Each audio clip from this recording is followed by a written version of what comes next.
Thank you, Martha, for inviting me here to this beautiful place to read. It's an honor and a delight to read with Barbara and with Mike.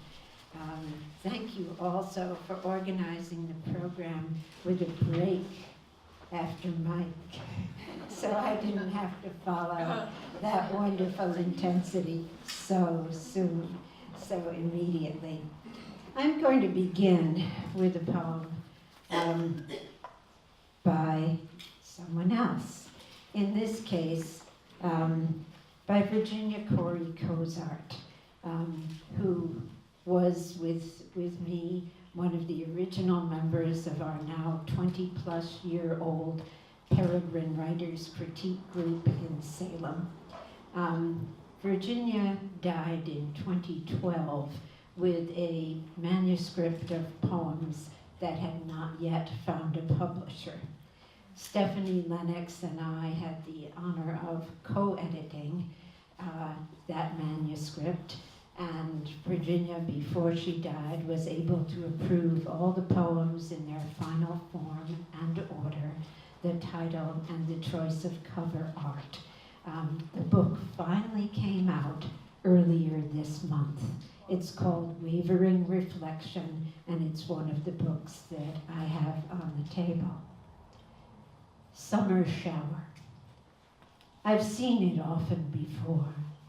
Sky turned from blue to rain, yet a space for the lowering sun to surprise the oak, dripping before a bruised cloud. Mild air becomes the opaline purse of last spring's violets, their elusive smell. I stand in the frame of an open door, or on a covered porch, or, in memory, behind my mother's apron, looking through unexpected tears at lights brilliant against darks, sun and rain mingled. I wait for a robin to announce a rainbow, a moment suspended. Soon the world starts again. It will never return to childhood.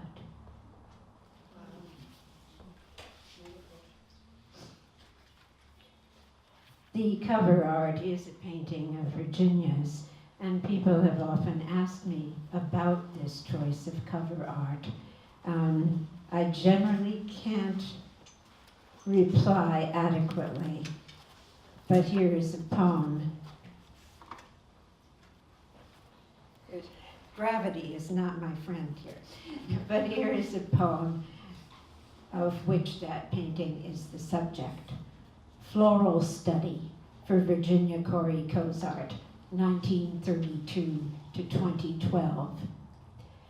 The plant we both thought was called Datura when I chose this study of its flower from among the couple dozen of your watercolors you'd brought for friends to take. I read now botanists have reclassified as Brugmansia. Genetic analysis keeps discovering unexpected kinships. We have to learn to call familiar plants by different names. Your painting shows a long, down-hung trumpet, white with tints of cream and rose, a fluted bud and the flared bell of a second flower behind it. You painted it actual size, giant blossom in close-up, pale hues luminous against shadowy foliage, violet dusk. Its scallop-tipped tube bells open, half concealing, half revealing its inner surface. A plant of this genus grows in a single season into a large shrub, an exotic, not winter hardy here, where you were native. but, as you recognized, beautiful, and in the flower's form and subtly tinged pallor, a perfect subject for watercolor. As Lawrence took Bavarian gentians, their great blossoms, midnight blue, for dark torches to lead him downward into deeper darkness, you, perhaps, saw the Brugmansia's huge pale bloom as a child's nightlight swelled to a full moon grazing the horizon, casting a faint glow to comfort you when you relinquished at last each loved hand, face, and voice.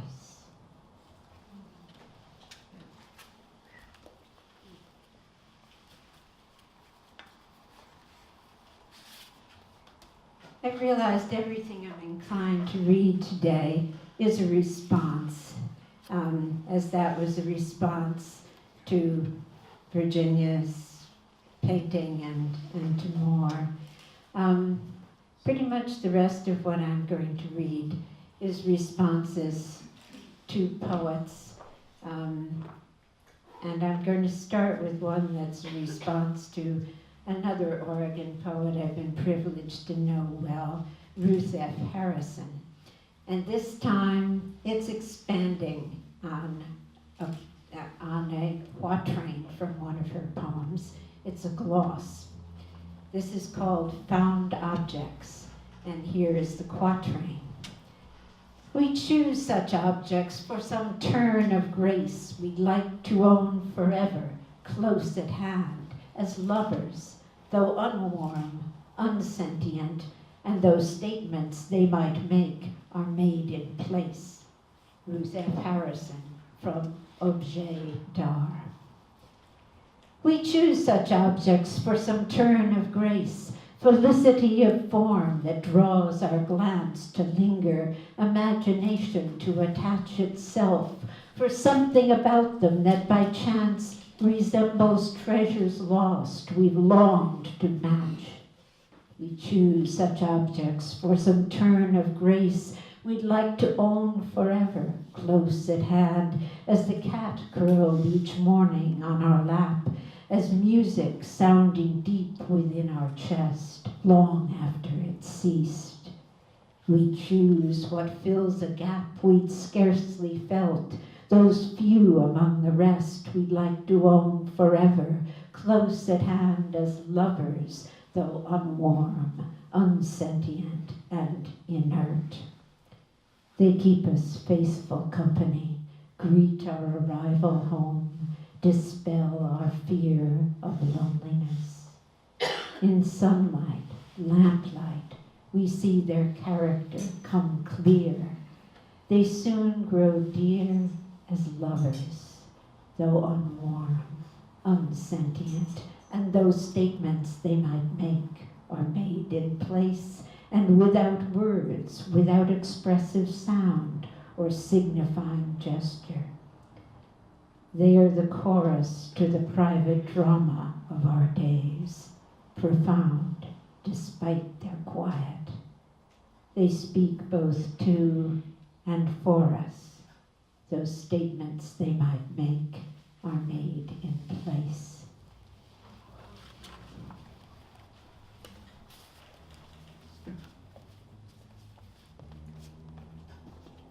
Mike did not touch his water. I am dependent upon it, and actually it being allergy season, also on my Kleenex. I need a little delivery. The ones I am going to read now are all responses to poets that who have loomed large, and they vary in their connection to the poets. The first one,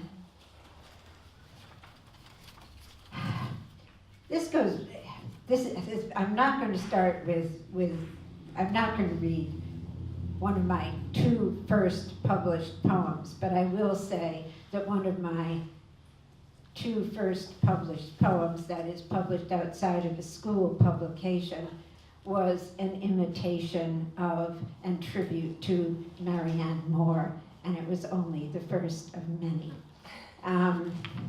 So here is Offerings, a monologue addressed to Marianne Moore. It has an epigraph. The ancient Egyptian language had no word for animal as a separate category. Eric A. Powell, Messengers to the Gods, Archaeology, March-April 2014. Right there, in your Brooklyn, in the storage vaults of its museum where you often viewed artifacts you admired and made the subjects of poems, 30 boxes left untouched, 7 decades since their purchase, circa 1940. You were a regular visitor then.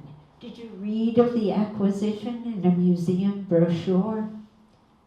You would have marveled to see the contents of those boxes, only now open to light.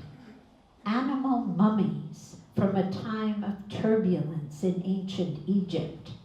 Cats, dogs, hawks, ibises, sundry other creatures. Some elaborately wrapped, realistic detail on their heads, some simply sheathed in strips of linen. Those wrappings now pierced by X-rays, some proved to contain complete remains, limbs tenderly arranged. Others turn out to cover a single bone, a wing, a bundle of feathers. Still others, a jumble of ill-assorted bodies. Whether true or not to what they enclose, some wrappings themselves would delight you. The contours of a cat's head meticulously preserved, its face given a wide-eyed expression, eerily alive. The long-billed head of an ibis, projecting from a perfectly symmetrical two-tone basket-woven body sheath, an exuberance of ornament topping a sort of brace behind its neck. In ancient Egyptian, no word for animal apart from human. You would relish the recognition of commonality implicit in that absence. Yet temples carried on a profitable business, not without corruption, raising creatures of various species to mummify for sale to the pious, anxious to placate their gods. With fierce precision, you would note what extant records tell. At one temple alone, 60,000 living ibises at once, all intended to be mummified and sold to pilgrims for their offerings to the scribe god Thoth. In our modern American English, besides human and animal as an asymmetric binary pair, there are the abstract collectives, cattle, poultry, swine, obscuring that animals raised for human food are creatures at all.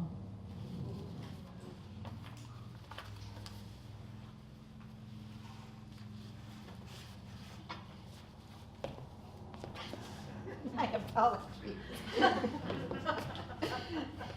Gravity and I are having a real fight here. Well, it's been a warm relation to Marianne Moore. I've described her elsewhere as my poetic great aunt. But it's been a long wrangle with T.S. Eliot. Maybe partly because my father did a dissertation on him. But this comes out of that wrangle. The setting, the poem is spoken from the perspective of Oregon in February. Midwinter spring. The epigraph from Eliot: there is no earth smell or smell of living thing. This is the springtime, but not in time's covenant. T.S. Eliot, Little Gidding, the Four Quartets. Now, in the far north, there is no earth smell, no sound of water for weeks yet, even the lake frozen far out. There, now, the smell of the air is the smell of snow. Here, too, halfway from the pole to the equator, midwinter nights are long, and even the days are dark. But sounds of water throng the ears, and by 6 weeks past solstice, buried bulbs have thrust green leaf tips through the dark soil. Mounds of heather flame magenta. These are the coldest and darkest days of the year. Still, time does not break off. Its covenant is not suspended. At the moment, our hemisphere is tilted farthest from the sun. Earth does not pause in its orbit. Here, halfway to the equator, spring has begun its entrance. Time's covenant prevails. In the far north, too, it prevails, even when the sun barely lifts above the horizon, like an eye that blinks briefly open and as quickly shuts. There is no timeless moment. There is no escape from the wheel of the seasons. The quick eyes, the deft fingers, the warm flush suffusing the skin become the grit of ashes sprinkled over teeming ground. From pole to pole, time's covenant prevails. Living beings go dormant only to gather strength to awaken. What does not stir is not dead but asleep, and soon will stretch and rise, or is dead, but already dispersing into other lives, into the sea of condensing, dissolving beings.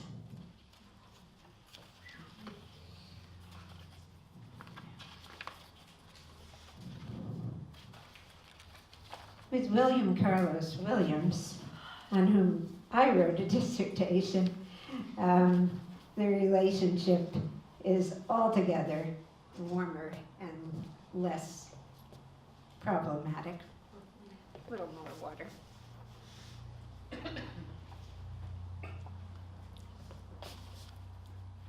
That last poem went back to February.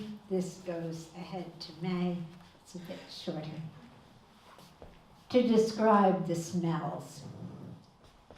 Epigraph: oh, strong-ridged and deeply hollowed nose of mine, what will you not be smelling?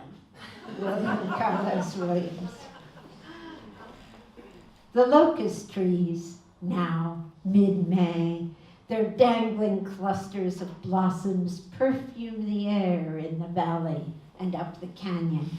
If you don't already know their smell, what can I tell you? Even Williams, who knew his flowers well, says only, sweet. Visual and auditory signals are refined in the thalamus, but raw, olfactory ones go straight to the brain's language interface. No wonder, then, we humans can scarcely begin to describe the myriad smells we perceive as distinct, can do no more than name their sources if we know them. If I say the locust flower smells rather like the earlier yellow bright blooms of the Oregon grape. That will tell you nothing of the quality of either, unless you too breathed those springtime scents and found their sources. Oh, sweet William Carlos, you who wrote an exuberant salute to your nose. Now the tiny stars that make the plume-like flower heads of the false Solomon's seal fill the woods with a scent like roses.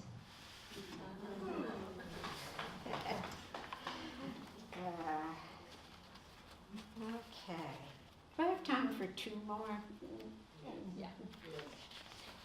I wanted to make sure, so I jump otherwise.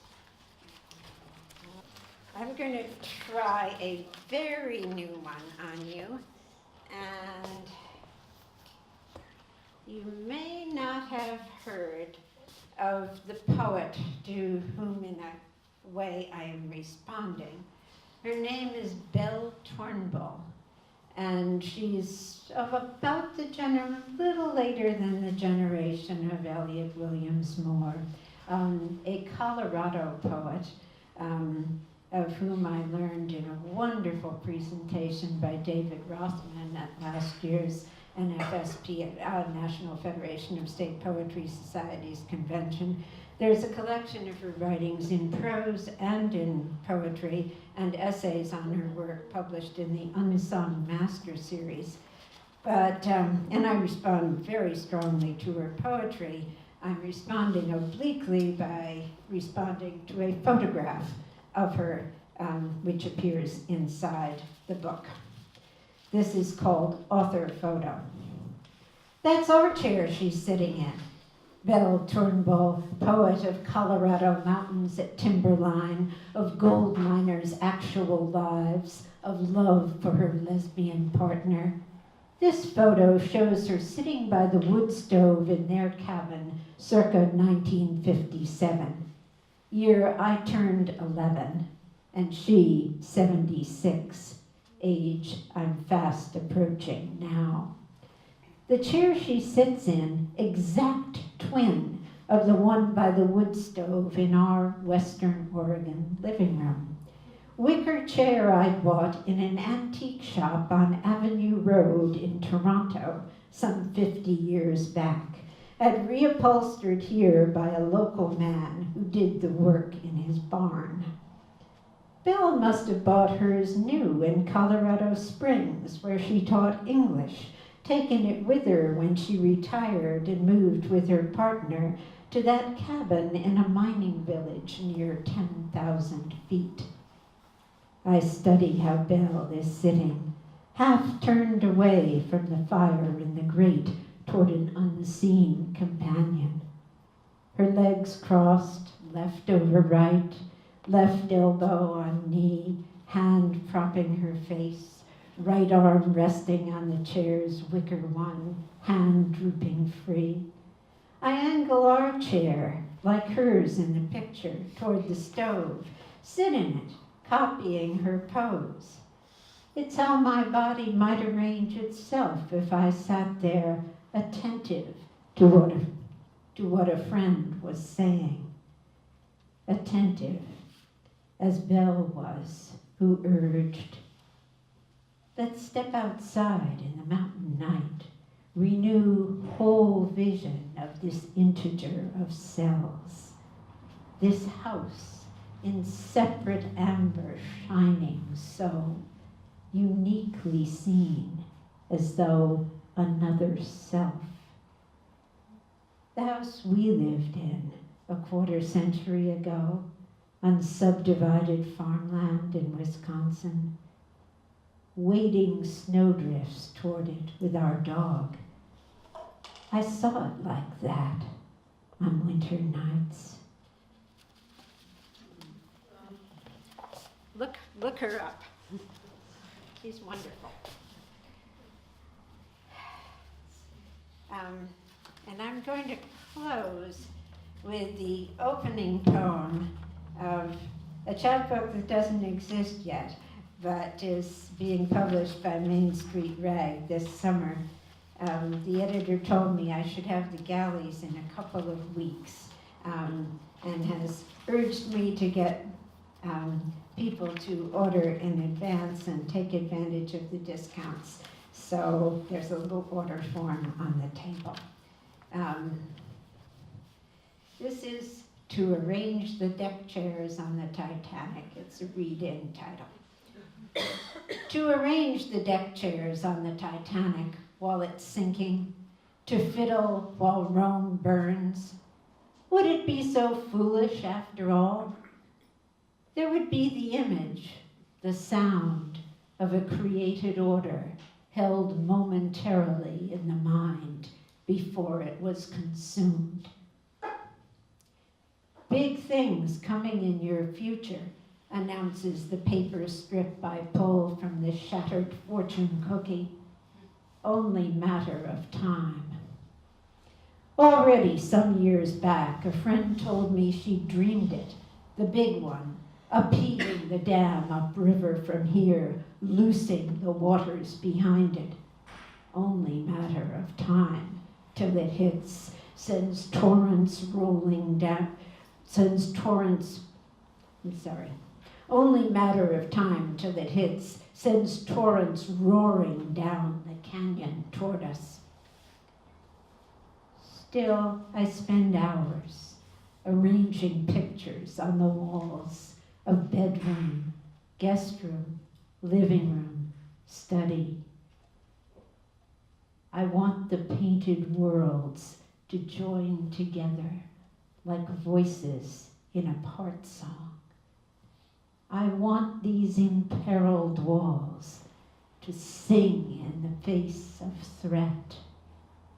Complex harmonies eyes can receive and mind hold close.